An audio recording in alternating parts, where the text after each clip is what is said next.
All right, so you join me here in our Model Y, heading off to the airport actually. But today I didn't want to talk about Tesla because I have spent a lot of time talking about Tesla lately. I actually wanted to talk a little bit about Rivian because they've just been in the news a bunch lately between some good things in terms of like increased deliveries and even just sort of like more high profile deliveries of both the truck and the SUV out to customers now, as well as some of the bad things in terms of recalls and other like quality control things that are a little bit worrying. The tonneau cover, which is the automatic cover that extends over the bed of the pickup truck, that they've canceled the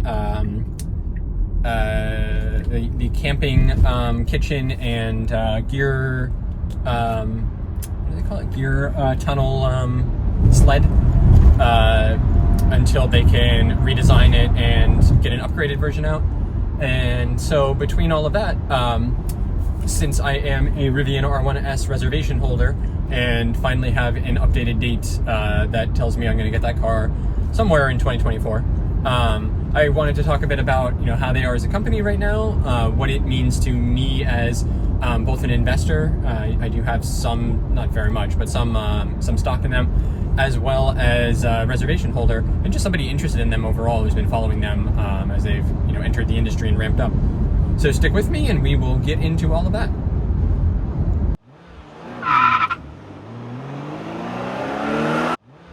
All right, so first just a little bit about me and my experience with Rivian so far. So I've been following Rivian for a while now. I think as one of sort of the top initial entries into the EV world, after Tesla, and then sort of in similar vein to around the time that like Lucid, I guess Faraday, and who's the other one? Fisker, and Lordstown and Canoe, like as all of them were kind of coming out. Rivian was a little bit hidden, like in all of those, I guess, at least to me, in that all of these were launching. They had a little bit of visibility. They had some people that came from Tesla, seemed to have pretty good CEO in RJ, and but overall, like it was very hard to tell at that time, among all of those competitors, who was going to be able to succeed and who was going to fall flat on their face. And so I kind of followed them a little bit, but didn't put any money into it. Certainly didn't want to put a reservation down in those early days, because I had no idea if they were actually going to produce any cars, and how long they would last. And then you look at some of those other ones from then, like I guess Canoe's sort of still hanging around, but like Lordstown and Faraday are basically in complete shambles right now, and their entire future is a doubt. So I didn't want to be in a situation where I'd given money to something that I might never actually get. So then as they kind of increased their profile and started signing some of the deals with Amazon for delivery, I think Ford for manufacturing, and seemed to be at least getting the support of some people in the industry who I generally would think know what they're doing and know how to make investments, became a little bit more intriguing to me. And then I think really what kind of jumped them up in my opinion and estimation was when I watched the series on Apple TV, The Long Way Up, which is like a documentary where Ewan McGregor and his actor friend Charlie, I guess it's been a couple of them now, but this was the first time that they did a super long road trip that went all the way from the tip of Patagonia up to LA, where they finished. And the entire thing was on electric motorcycles. And what was interesting to me in that, other than just kind of seeing like what Harley Davidson was doing there with their Livewire brand, was that the support cars that they were using for the entire thing were also electric, and they went with Rivian and ended up with like two of the very first prototype vehicles that they had for it. So that was pretty cool to see, and just the amount of support and engineering that was going into it. And it certainly didn't seem like it was being set up to be like a super small custom builder. Seemed like they had, ideas about how they were going to scale, and we're putting a lot of focus into the overall customer experience and the quality, which was good to see. So then, a couple year or so more went by. I've been watching a lot of videos on, keeping track of like reviews and stuff. And when the R1T, which is the pickup truck, came out, I think the overall reaction to that was that it really was an incredibly compelling car, and made a believer out of a lot of people that didn't think an electric pickup truck could work. And in the meantime, like, they've been having trouble making enough to deliver them to fulfill all the demand that they've got. But they have actually been able to, ramp up production, and they are delivering many of them. So it's good to see that too. So, from everything I've seen around that, just good things all around. And I think, instills a lot of confidence in the brand and like their ability to, start producing a little bit more at scale and grow their company. So then, from all of that, I was aware of the fact that their second car was going to be the R1S, the SUV. But I honestly hadn't been paying that much attention to it. I think, because it was coming out second, because there's other SUVs out in the market, and just because the pickup truck sort of got all the attention, you didn't hear that much about it, and I sort of fell off my radar a little bit. And so then when I started hearing a little bit more about it, and they started getting closer to the point where they could deliver them, I decided that based off of what they're doing and what I've seen from them, I wanted to get involved in that. And I signed up and put a reservation down on a R1S in the configuration that they're currently making, which is, I forget what they call it, but I think basically the long range variant. Yeah, and so decided to put the reservation down on basically the only model that they're like actually delivering right now, which I believe is the four motor extended range one, just based on the fact that I think it will be the one that actually I have a chance of getting sometime in the next century. So so we have that. I wanted to get it in the Rivian blue, which I think is a fantastic color, but we got outvoted on that. So we're getting the Granite Mountain or something like that. It's like super dark gray, almost black, which is fine with me too. None of the exciting interior colors either. Just doing the kind of standard black one there as well. But I still think it's gonna look good. So yeah, so I'm super excited about that. I hope that they can like tighten up the window a little bit. It's kind of frustrating to just have a delivery estimate that is literally the entire year. So we'll see. I put my order in April of this year, and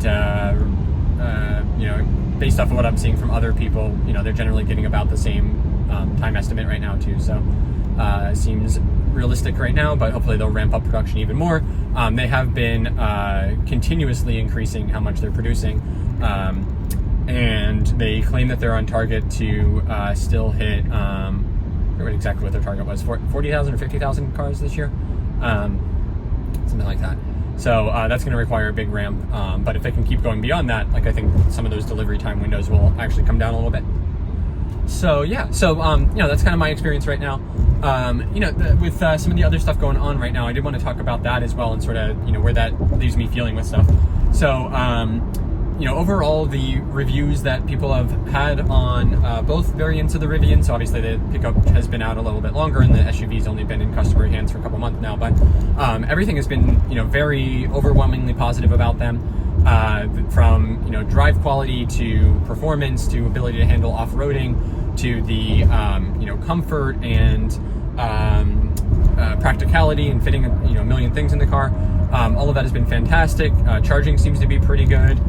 They're building out their own both fast charging and level 3 fast charging and level 2 slower charging network called the Rivian Adventure Network.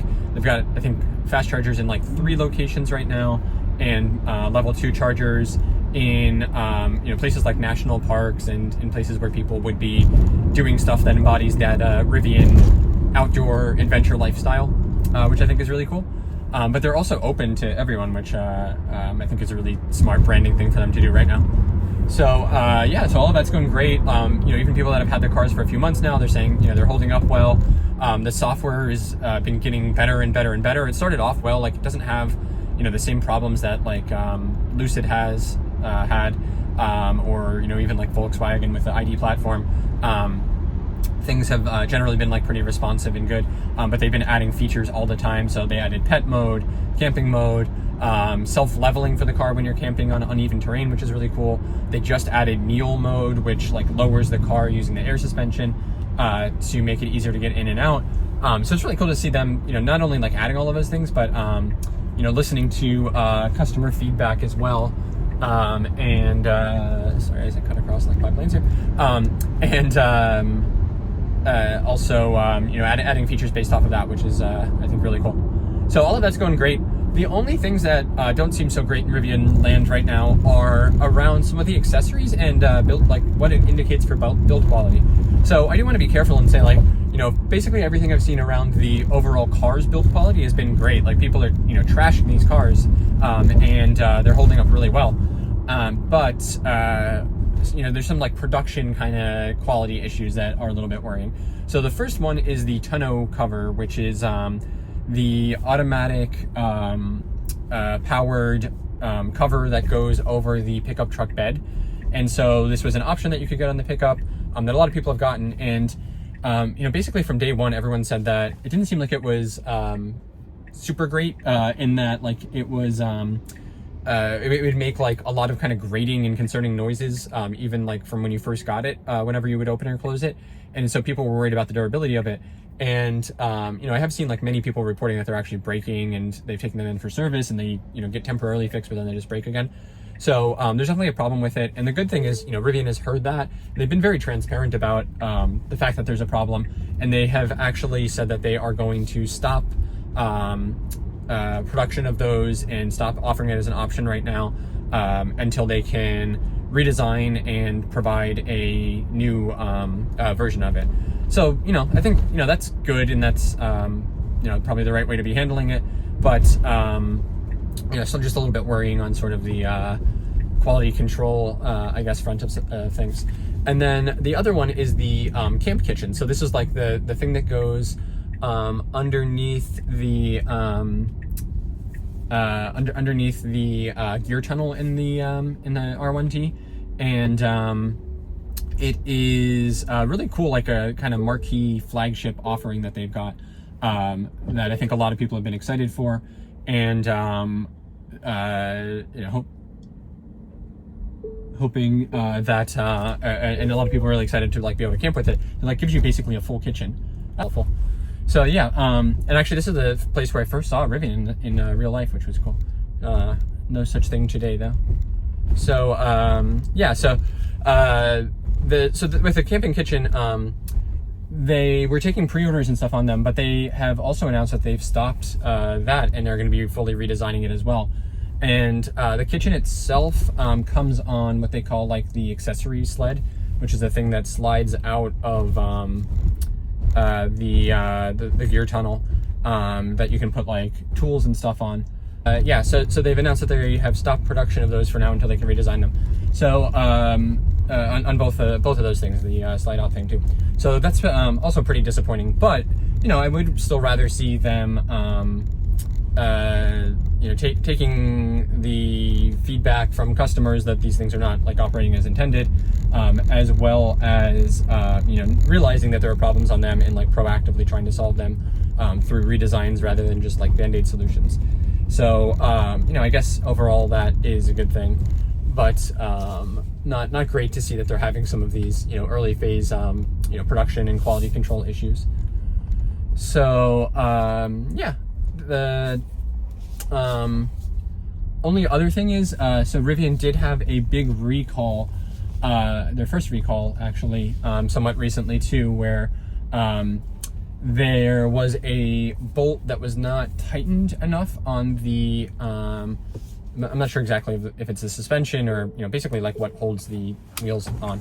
And basically if it could kind of shake itself loose, especially like if you're off-roading and stuff, and your wheel would like basically come disconnected and tilt in, and that would be super dangerous. So, you know, obviously not a great situation with that. And that actually required people coming back to their service centers and having service done on the car to tighten those bolts. So I think it was a little bit overblown in that like people and the stock market reacted really heavily to that. It really wasn't that big of a recall. Like from what I heard, it took about 5 minutes for people to get that addressed. They set up, tents and had like a really good process for people who had the cars to go in and get it addressed. And no one really reported any issues with that. So, all things considered, like, I mean, definitely not a good problem to have on the car, but they seem to have handled it very well and responsibly. So it's good to see that. So yeah, I mean, all of those things together, it's a little bit worrying, but I think, the way I'm looking at it is like, these are brand new car company kinds of troubles. Overall, the way that they've handled them so far has been very good and proactive and instills a lot of confidence for me. So I'm happy to see all of that, and it really doesn't make me worried about the brand. If anything, it actually makes me feel better about it. So I'm happy to see that, and I definitely do not regret anything about putting a reservation in on the car. So I am absolutely 100% still super excited to get mine, hopefully sometime in the next year, not 2 years. And until then, I'm going to be anxiously awaiting and following Rivian for everything they're doing. So with that, yeah, let me know, what are your thoughts on Rivian right now? Do you have one already? How do you like it? Do you have a reservation? Are you thinking about it? Definitely do comment and let me know below. If you found this video interesting, definitely do like it. It helps other people find it and find the channel. And if you enjoy this and other types of EV content, please do subscribe. Have a lot more stuff coming, and you don't want to miss any of it. So with that, thanks so much for watching, and I will catch you in the next one. Bye.